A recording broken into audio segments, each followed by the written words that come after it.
Let's replace the cabin air filter on this 2021 Toyota Rav4. Cabin air filter is located behind the glove box on the passenger side. We open it, okay, and you disengage the dampener that's on the side of it with your thumb or your finger like this.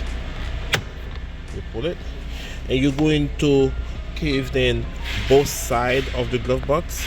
This here, right? You pull it, and do the same thing over there too, and you'll slide down, and you can remove it. There you go. And there is your cabin air filter inside that box. And to open it, you squeeze both tabs here, and you slide it out.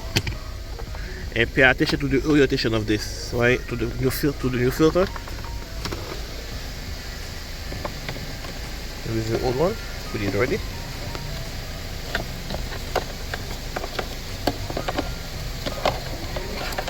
Looks like it never been replaced.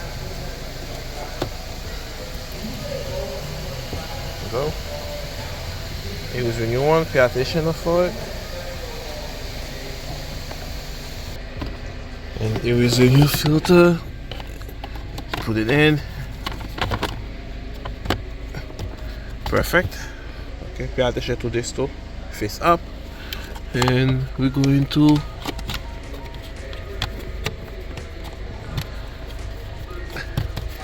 and that's it, guys. And that's how you do it. You're gonna put the glove box in. Okay, and put our dampener in. That's it, guys. Thanks for watching. See you on the next one.